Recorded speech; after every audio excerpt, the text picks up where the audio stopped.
가끔 설교를 준비를 했는데 주중에 이런저런 일로 인해서 설교의 제목을 바꿔야 될 그런 필요를 느낄 때가 있습니다. 그래서 원래 계획은 A라는 제목의 말씀을 전하려고 다 준비를 했는데 마지막 순간에 다른 것으로 바꾸게 되는 그런 경우들이 있습니다. 오늘 유다, 우리가 유다 하면은 가룟 유다를 먼저 생각할지 모르지만 이 유다는 좋은 유다입니다. 유다가 스스로 소개하기를 예수 그리스도의 종이요 야고보의 형제인 유다. 그러니까 이 유다는 정말 가족 배경이 쟁쟁한 사람입니다. 예수님이 큰 형이고 그 다음에 야고보가 형입니다. 그런데 예수님을 호칭하기를 내 큰 형 예수라 하지 않고 예수 그리스도의 종이요. 예수는 이름이고 그리스도는 메시아입니다. 근데 이 유다를 위시해서 야고보, 요셉 등 그 유다의 형제들 또 그 어머니까지 예수님 생전에는 예수님을 그리스도라고 믿지 않았습니다. 한때는 예수님이 미쳤다 생각해가지고 예수님이 전도하는 현장에 가서 예수님을 끌어내리려고 했어요. 데려가려고. 예수님을 믿지 않았어요. 그런데 그 형제들이 예수님이 십자가에 달려 돌아가셨다가 부활하신 다음에 가장 열렬한 예수 믿는 사람들이 된 겁니다. 근데 그 중에서도 야고보는 정말 아주 쟁쟁한 초대교회의 그 지도자가 되어서 예루살렘 교회에서 사도들과 거의 맞먹는 그런 중요한 지도자 역할을 했습니다. 이제 유다도 아마 야고보처럼 그렇게 중요한 직책을 갖지는 않았지만은 초대교회에서 상당히 영향을 끼쳤던 그런 분이 아닌가 우리가 생각을 합니다. 그 유다가 오늘 이 편지를 쓰면서 하는 말이 3절에 보니까 사랑하는 자들아 내가 우리의 일반으로 얻은 구원을 들어 너에게 편지하는 뜻이 간절하던 차에 무슨 얘기입니까? 원래는 편지를 그 당시 초대교회 성도들을 향해서 자기들이 같이 갖고 있는 그 구원에 대해서 편지를 쓰려고 했다. 그러던 차에 갑자기 다른 필요가 생각이 난 겁니다. 성령께서 인도하셔가지고 그것보다 더 중요한 것, 당장 여러분들에게 필요한 것, 그게 뭐냐? 이제 단번에 주신 믿음의 도를 위하여 힘써 싸우라는 그런 편지를 쓸 필요를 느껴서 이 유다서를 썼다. 라고 편지를 쓴 목적을 얘기하고 있습니다. 저는 오늘 그래서 이 유다서 1장 3절을 중심으로 해서 도대체 유다가 얘기한 단번에 주신 그 믿음 또는 우리의 일반으로 얻은 구원 이것은 뭔가 그것에 대해서 좀 살펴보고 그 다음에는 두 번째는 이제 믿음의 도를 지키기 위해서 힘써 싸웁시다 하는 것이고 그럼 세 번째는 그럼 어떻게 힘써 싸울 것인가 그 세 가지를 한번 같이 생각을 해보겠습니다. 자 그러면 3절 상반절에 보니까 성도에게 단번에 주신 믿음의 도라고 하면서 그 하반절에 이제 일반으로 얻은 구원, 그 다음에 단번에 주신 믿음의 도라는 두 말이 나오는데, 그럼 이 말은 어떤 뜻이냐 하는 얘기입니다. 여러분이 믿는 믿음이나 예루살렘 교회 교인들이 믿는 믿음이나 그 믿음은 같습니까? 다릅니까? 같습니다. 성경 분명히 말씀하기를 그 믿음은 같은 믿음입니다. 네. 그래서 이제 초대교회 당시의 성도들이 받았던 사도들의 가르침을 통해서 여러 가지 그 예수 그리스도의 복음을 들은 그런 내용들은, 그런 믿음은 같은 예배서 4장 4절을 보니까 믿음도 하나요 그랬어요. 그렇죠? 그런데 이 편지를 받는 그 초대교회 이 교인들 중에 다른 믿음을 얘기하는 사람들이 있었던 것 같아요. 그래가지고 유다가 볼 때에 이런 다른 것을 가르치는, 다른 믿음을 얘기하는 이런 것을 경계해야 되겠다 하는 필요성을 느껴가지고 이 편지 씁니다. 네. 사도 바울은 사도행전 20장 27절에 이런 말씀을 합니다. 내가 거리끼지 않고 하나님의 뜻을 다 너에게 전하는 것이다. 사도 바울은 이제 밀레노에서 예배소 교회 장로들을 이제 부르다가 간절하게 마지막으로 권면의 말씀을 합니다. 내가 3년 동안 눈물을 흘리면서 겸손하게 복음을 너희에게 전했다. 가르쳤다. 하면서 27절에 하는 말이 내가 거리끼지 않고 하나님의 뜻을 다 너희에게 전했다. 그럼 사도 바울이 믿음을 가르치고 믿음의 도를 전하는데 어떤 중요한 것은 숨겨두고 요건 특별한 사람만 전하고 다른 것만 전하는 것이 아니고 모든 성도들에게 필요한 모든 것을 거리낌없이 다 전한다. 그래서 초대교회 당시나 지금이나 우리는 우리가 하나님을 믿고 구원을 받고 또 교회 생활을 하고 하는 모든 것이 이미 다 전해졌다. 네. 베드로 사도도 이런 말을 했습니다. 베드로후서 1장 3절에 보니까 그의 신기한 능력으로 생명과 경건에 속한 모든 것을 주셨습니다. 즉 하나님이 우리가 알아야 될 모든 구원에 대한 것, 생명에 대한 것, 경건에 대한 것, 이런 것은 다 줬다는 거예요.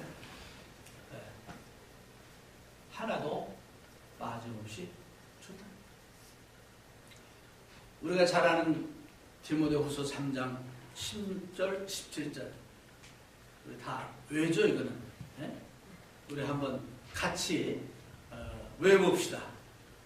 모든 성경은 하나님의 감동으로 든 것으로 교훈과 책망과 바르게함과 위로 교육하게 유익하니 이는 하나님의 사랑으로 온전케 하기에 온전함을 이루게 합니다. 온전케 하려 하니. 자, 그러면 다시 저도 이게 아침에는 다 외웠는데 지금 갑자기 흐르는 게 생각이 안 맞아요.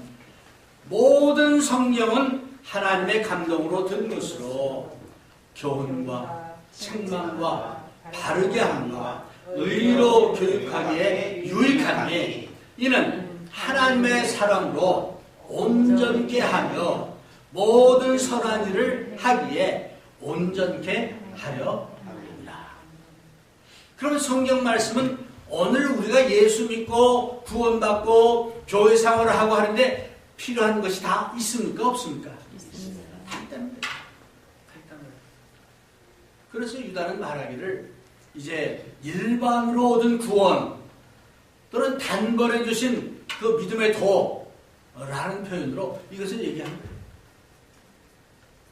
그런데요, 그때나 지금이나 요 하나님 말씀만 가지고는 조금 부족해. 좀 더 신비한 이런 게 필요해. 아니야, 내가 기도하는 가운데, 내가 금식하는 가운데 하나님께 직접 계시를 받았는데 이러이러한 것들을 더 해야 돼 라고 해서 하나님 말씀에 더 덧붙여가지고 하는 사람들이 있습니다. 유다가 이 편지를 쓸 때도 있었고 오늘날도 있습니다. 그래서 무엇인가 신비한 것을 찾고 더 뭔가 깊은 것을 찾고 하는 사람들은 그래? 정말 우리 교회 우리 교회 전도자나 목사들은 뭐 깊은 것을 안 가르쳐 주는데 귀가 손질해가지고 요한계시록 또는 뭐 다니엘서 에스겔서를 강의하면서 뭐 이런 것들이 있다 라고 하면 나도 모르게 귀가 솔깃하네. 유다서가 쓰여질 당시에 영지주의라는 것이 있습니다. 이 사람들은 우리가 특별한 지혜를 가지하는데 이 특별한 지혜는 특별한 사람들만 받는 거라는 거예요. 그래서 특별한 사람들이 받은 특별한 지혜를 더 알아야 온전한 이제 믿는 사람이 되고 온전하게 하나님을 섬길 수 있다라고 가르치는 그런 사람들이 있었는 겁니다. 유다가 가만히 보니까 좀 그런 사람들이 몰래 들어왔다. 몰래 들어왔다. 교회에 몰래 들어왔다는 말은 무슨 얘기입니까? 이제 교회 안에 같은 믿음을 가진 줄 알았는데 그런 다른 것을, 다른 복음을 얘기하는 그런 사람들이 몰래 들어왔다는 거예요. 그래서 초대교회 당시 예루살렘 교회나 알렉산드리아 교회나 또는 로마 교회나 또는 뭐 안디옥 교회나 믿음이 다 하나예요. 같은 복음이에요. 그런데 어느 지역에 가면은 이런 특별한 계시를 받았다고 하면서 특별한 것을 가르치고 주장하는 이런 사람들이 있었다는 거예요. 네. 오늘 여러분과 또 저 자신도 주의해야 됩니다. 만약 어떤 사람들이 하나님의 계시가 끝나지 않고 지금도 계시를 하나님 주신다. 또 특별한 어떤 것이 있다라고 주장하면 틀림없이 그 사람은 잘못된 것인 것을 우리가 알아야 되겠어요. 아무리 좋은 가르침을 준다 하더라도 아무리 선하게 산다 할지라도 잘못된 겁니다. 여러분들이 그러기에 이제 단번에 주신 믿음을 우리가 믿는 이 믿음은 우리가 갖는 구원에 대한 이것은 확실합니다. 성경이 분명히 이러이러한 모습으로 우리가 구원을 받았음을 보여주고 있습니다. 분명한 예도 있습니다. 그렇다고 받아들여요. 근데 거기에 덧붙여가지고 뭐 진짜 구원을 받았으면은 이런 것이 필요하고 저것이 있어야 되고 라고 한다면은 한번 우리가 조심하고 의심해볼 필요가 있어요. 그래서 두 번째로 필요한 게 뭐냐? 믿음의 도를 위해서 힘써 싸우라는 거예요. 힘써 싸우라. 조금 전에 말씀드린 대로 우리 주변에 혹시 하나님 말씀이 아닌 것은 새로운 어떤 아주 좋은 아이디어를 가르치거나 주장한다면 우리는 힘써 싸워야 됩니다. 왜냐하면 그것은 잘못된 것이기 때문에 우리에게 필요한 모든 진리와 또 지혜를 하나님이 이미 우리에게 주셨습니다. 그래서 어떤 사람들은 상황에 따라서 시대에 따라서 필요하다. 이러한 것들이 필요하다. 라고 주장합니다. 중세기에 10세기 전후반에 그 소위 십자군 운동이라는 게 있었어요. 예루살렘 성을 다시 저 이슬람들부터 탈환하였다. 그래서 탈환을 위한 전쟁을 일으킨 거예요. 엄청나게 많은 사람이 죽었습니다. 엄청난 재산 피해도 있었습니다. 근데 그게 따지고 보면 어떤 그 당시에 교회의 권력을 위해서 어떤 재정적인 어떤 이런 것을 위해서 그것을 잘못 활용한 거예요. 그래서 오히려 복음을 전하는 것이 아니라 복음을 하나님을 영광되지 않게 했던 그런 아주 불행했던 교회 역사가 있습니다. 다른 것 하나님께서 그렇게 전쟁하고 사람을 죽이라고 하지 않죠. 복음을 전하는데 강압적으로 목숨을 정말 목숨을 빼앗아가면서 복음을 전하는 건 복음적이 아니죠. 그럼에도 불구하고 이제 예루살렘을 탈환한다는 그런 아주 좋은 목표를 정해놓고 목적을 내세우고 그런 잘못을 범한 것을 우리가 봅니다. 그래서 이런 잘못된 것, 다른 복음 이것에 대한 경고가 성경에 나옵니다. 예를 들어서 디모데후서 1장 3절에 이런 말이 있습니다. 내가 마게도냐로 갈 때 너를 권하여 에베소에 머물게 한 것은 어떤 사람들을 명하여 다른 교훈을 가르치지 말며, 사도 바울이 다른 교훈을 가르치지 말도록 부탁한대요. 그럼 다른 교훈이란 말을 할 때는 다르지 않은 원래의 어떤 것이 있다는 얘기 아니에요. 그 원래 것은 뭐냐? 바울이 가르치고 사도들이 전했던 그 복음을 얘기하는 겁니다. 그래서 하나님 말씀에 있는 그것 말고 다른 것을 전하지 말게 하라고 얘기하고 있습니다. 이제 그래서 여기 말고도 디모데후서 1장 13절에 너는 그리스도 예수 안에 있는 믿음과 사랑으로서 내게 들은 바 바른 말을 본받아 지키고 우리 안에 거하시는 성령으로 말미암아 내게 부탁한 아름다운 것을 지켜라 라고 얘기하고 있습니다. 오늘 세계에는 수많은 교회가 있고 수많은 교파가 있습니다. 분명히 교회도 하나요, 성경도 하나요, 믿음도 하나요, 세례도 하나요, 하나님도 한 분이시라고 성경은 얘기하고 있습니다. 그럼에도 불구하고 이렇게 수많은 다른 복음들이 있고 다른 교파가 있는 것은 왜일까요? 여러분이나 저나 다시 한번 읽어보세요. 그래서 원래의 복음, 순수한 복음이 아닌 어떤 다른 것을 이제 우리 마음속에 받아들인다거나 그런 생각을 하게 될 때는 스탑하고 바른 교훈을 우리가 찾아나가는, 또 그래서 힘써 싸우는 그런 자세가 우리에게 필요합니다.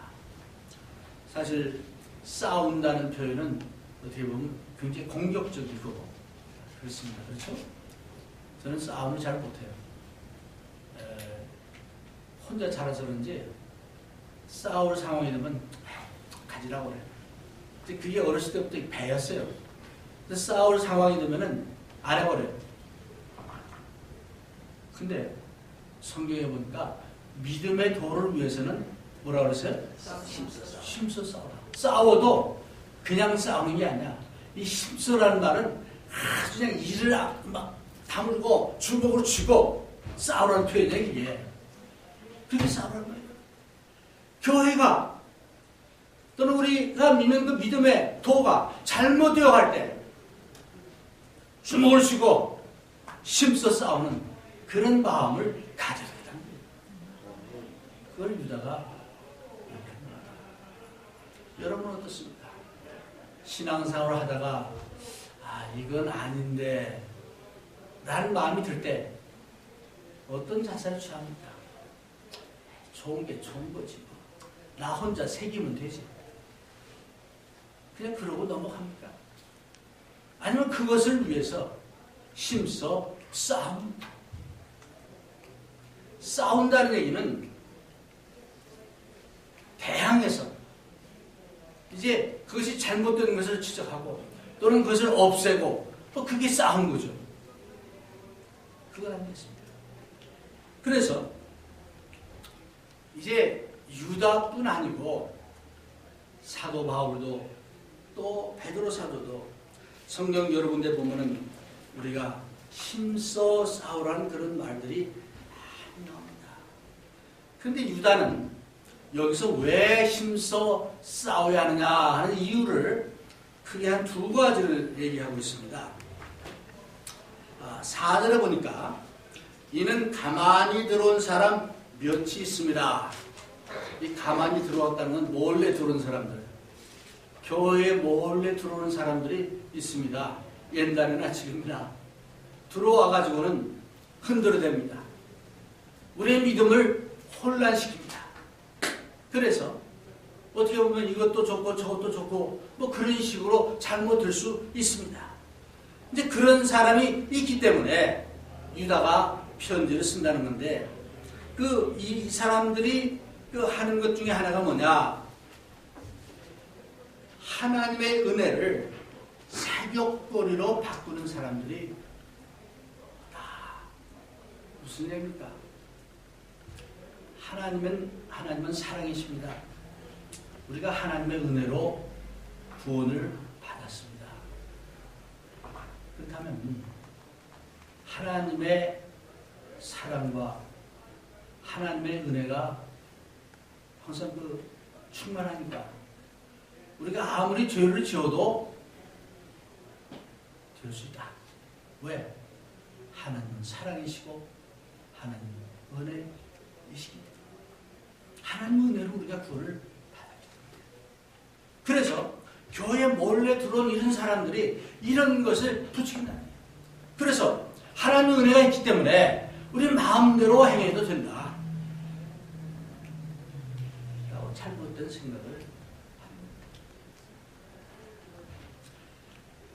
이제 유다서 1절에 보면 아주 중요한 말이 있습니다. 크리스찬에 대해서 유다서 1절에 보면 그 세 가지를 얘기하는데 뭐냐면은 우리 크리스찬들은 부르심을 받다. 하나님께 부르심을 받았어요. 두 번째는 하나님의 사랑을 받은 사람이다. 세 번째는 하나님의 지키심과 보호하심을 받는 사람이다. 이러면 됐잖아요. 이런 큰 하나님의 사랑과 은혜 가운데 있는데 우리가 잘못을 하고 또 이제 정말 하나님의 은혜를 이제 핑계로 대가지고 죄를 지어도 우리는 상관이 없다. 그런 얘기 할 수도 있습니다. 24절에 보니까 이런 말이 있습니다. 우리 다 같이 한번 읽어봅시다. 능히 너희를 보호하사 거침이 없게 하시고 너희도 그 영광 앞에 흠이 없이 즐거움으로 서게 하실 자. 하나님은 또 예수 그리스도께서는 우리의 주님이시고 우리의 하나님이시기 때문에 우리를 이렇게 지키시고 보호하신다는 거예요. 우리를 구원해 주신다는 거예요. 맞습니다. 그런데 그 말을 해놓고 유다는 이제 4절 5절에서 너의 믿음의 도를 위해서 힘써 싸우라는 얘기를 하고 있어요. 헷갈리지 않습니까? 하나님은 분명히 우리와 함께 하시고 우리에게 힘을 주시고 우리가 또 마귀에 싸워서 이길 수 있는 그런 힘과 또 도움을 주시는 겁니다. 그러나 그렇기 때문에 우리가 마음대로 죄를 짓고 아무것도 하지 않고 가만히 있는다라고 하면 결국은 우리의 믿음을 뺏기거나 또 잘못될 수 있음을 우리가 알고 있습니다. 그래서 유다는 말하기를 하나님의 도를 위해서 힘써 싸우라고 얘기하고 있는 것입니다.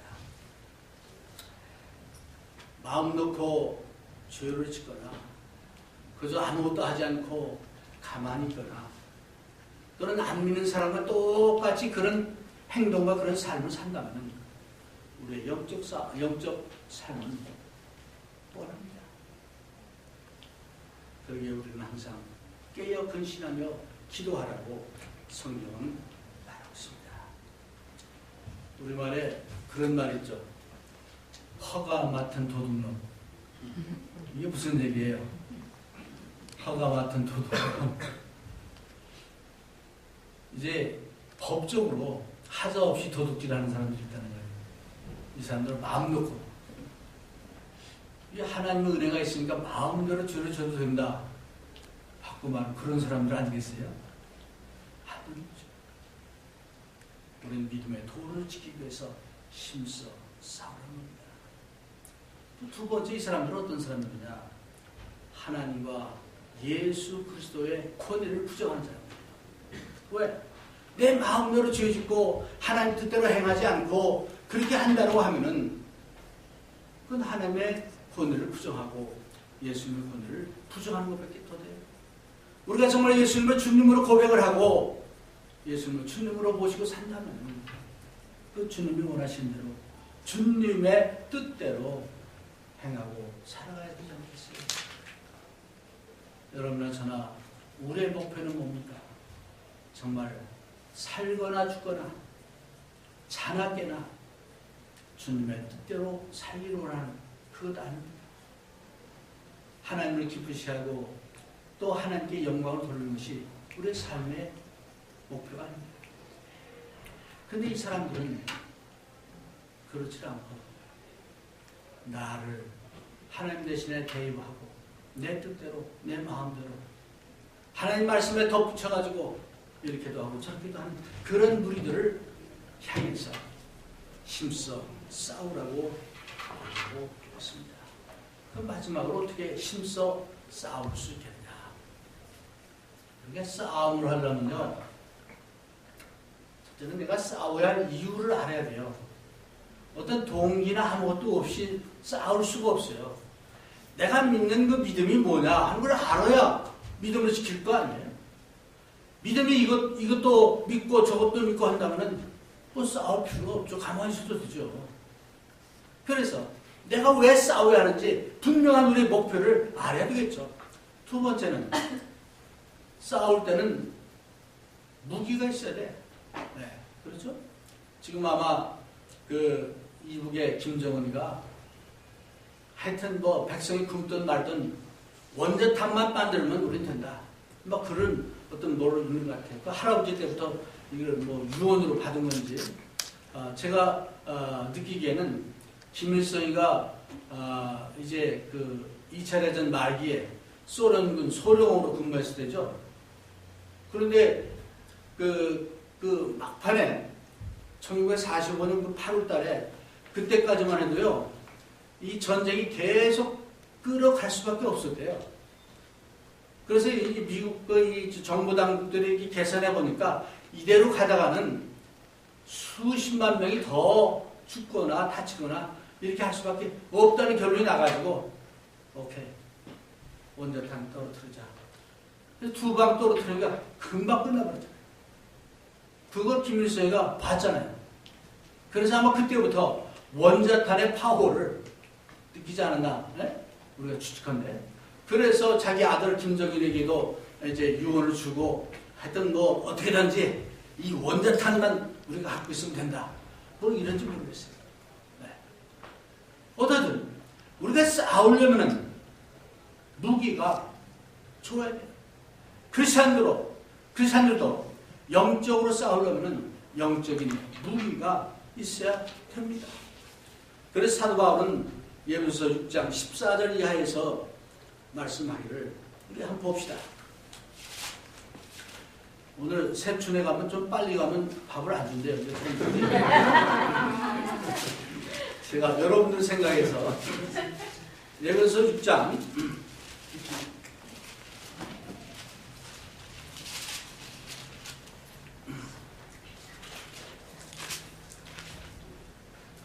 13절부터 13절 먼저 읽겠습니다. 다 같이. 그러므로 하나님의 전신 갑주를 취하라. 이는 악한 날에 너희가 능히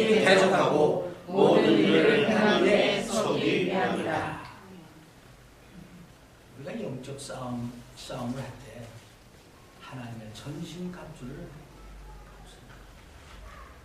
영적 무기를 가져야 한다. 그러면서 그 뒤에 14절에 그런즉 서서 진리로 너희 허리띠를 띠고 가슴에 의의 흉배를 붙이고, 이거가 의의 흉배를 붙이고, 그 다음에 평화의 복음을 전할 신발을 신고, 손에는 불화살을 막아낼 믿음의 방패를 들고, 다른 쪽에는 성령의 검을 가지고, 머리에는 구원의 투구를 쓰고, 이렇게 하나님의 전신 갑주를 가지고 힘써 싸우라는 거예요. 여러분이나 저나 그냥 무대뽀로 무조건 안일하게 원수마귀 사탄을 대적할 수 없습니다. 구원에 대한 확신이 있어야 되고, 우리의 믿음에 대한 확신이 있어야 되고, 또 성령의 검을 가지고, 또 방패를 가지고 우리가 싸움을 해야 되겠습니다. 그런 측면에서 이제 오늘 다시 한번 여러분들에게 제가 간곡하게 부탁을 드립니다. 베드로 사도가 말씀한 대로 베드로전서 3장 15절에 너희 속에 있는 소망에 관한 이유를 묻는 자에게는 대답할 것을 항상 얘기하라고 했어요. 여러분의 믿음이 무엇입니까? 다른 사람들은 왜 예수를 믿습니까? 라고 묻는다면, 또는 당신이 믿는 것은 어떤 것입니까? 묻는다면 대답할 수 있는 대답을 준다는 거예요. 적어도 중부 뉴저지 그리스도교회 우리 성도들은 이런 대답할 말을 항상 준비하는 여러분이 되시기를 바랍니다. 아멘. 그래서 그것을 가지고 구원의 투구를 쓰고 방패를 가지고 의의 흉배를 붙이고 복음으로 전할 평화의 신발을 신고 우리가 정말 이제 싸운다면 우리는 이길 수밖에 없습니다. 수많은 믿음의 조상들이 믿음의 싸움을 싸우다가 목숨도 잃어버리고 많은 어려움을 겪었습니다. 그러나 결국 그들은 승리했습니다. 미국이 오늘날 이렇게 참 부강하게 된 그 배경 속에는 그 믿음의 선조들이 그런 믿음을 가지고 했기 때문이라고 저는 생각합니다. 마찬가지로 여러분이나 저나 이제 정말 우리의 믿음의 도를 위해서 힘써 싸우자는 그런 결단이 있어야 되겠고, 또 싸우자는 용기가 있어야 되겠고, 또 그런 믿음이 필요한 것이 아닌가 이렇게 생각이 듭니다. 사랑하는 여러분, 우리는 분명한 하나님의 도우심과 하나님의 약속이 있습니다. 그것이 있기에 이것을 믿고 믿음의 도를 지키기 위해서 힘써 싸우는 여러분과 제가 되시기를 주의 이름으로 권면드립니다.